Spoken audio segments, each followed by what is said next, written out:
for the annual Fall Festival Art Exhibit, the 53rd annual. It begins October 18th and runs through November 29th.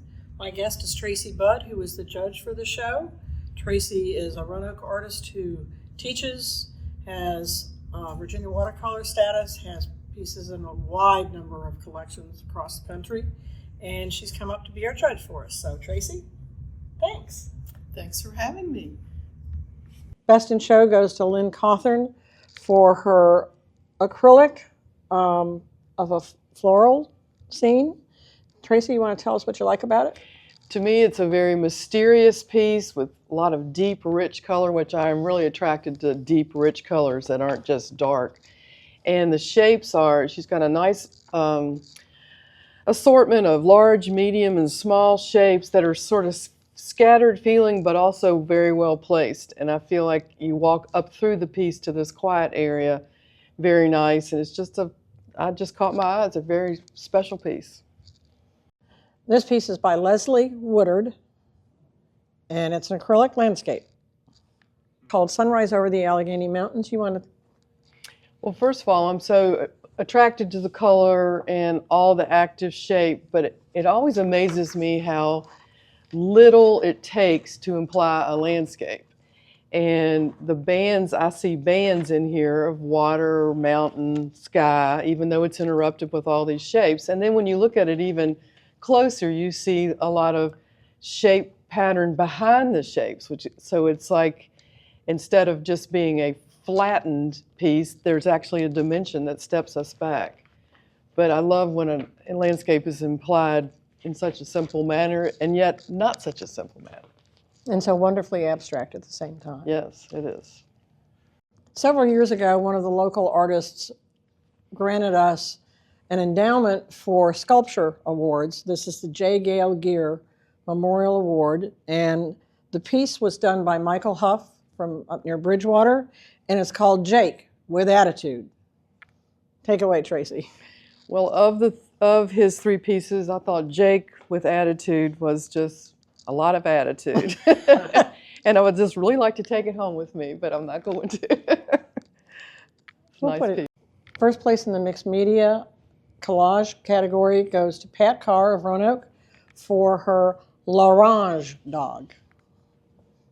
The dog is made up of lots of little tiny pieces. I love the limited palette of it. It's all collaged in little small pieces that almost have a scattered feel, like you just threw them and they landed in the right place, which makes it a very active surface, and also just the analogous color of the soft movement of color on one side of the color wheel through the oranges and the browns makes it just a really blending type of piece with all those little pieces of paper, which are fascinating to look at.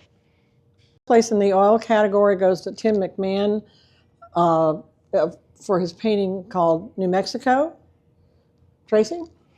It is hard to ignore the large shapes, the active surface, and once again, I'm so attracted to rich darks, and his darks, I don't know if it shows up very well, but they're rich blues and purples, and it really does have the feeling of New Mexico, the vastness and the large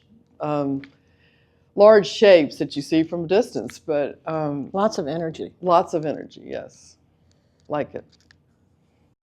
One of the more unusual pieces in the show is Hazel Bauer's painting of Humpback Bridge. What attracted you to this, Tracy? It's interesting to me that it was painted on a saw blade, which normally wouldn't necessarily attract my attention that much, but the way the bridge is painted in an arc and the way the birds are flying, it starts to almost rotate.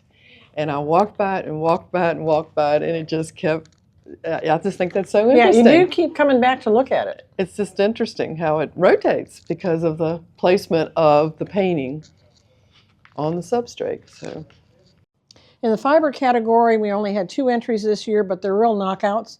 Bonnie Kieser has won first place in the category with her Black Eyed Susans, and Pat Carr has won second place with her Order Disorder. Which would you like to talk about?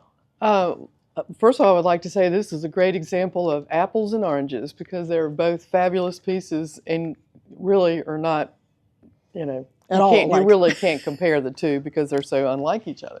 But that's kind of what's interesting too. Of course, the floral is just bright and beautiful and hard to get away from. It just sort of comes at you in a really bold way, and just the placement of the flowers is so lyrical. And I also really like the way she's cropped the pink flower off to the side. Just makes it a little bit unexpected. And then I love the grid pattern of Pat Carr's piece. It's the more you look at it, you notice the background on the burlap, I guess, and then each square. Some of them are similar, and they almost start to kind of vibrate a little bit when you stand back and look at it. So they're both very different, but very nice.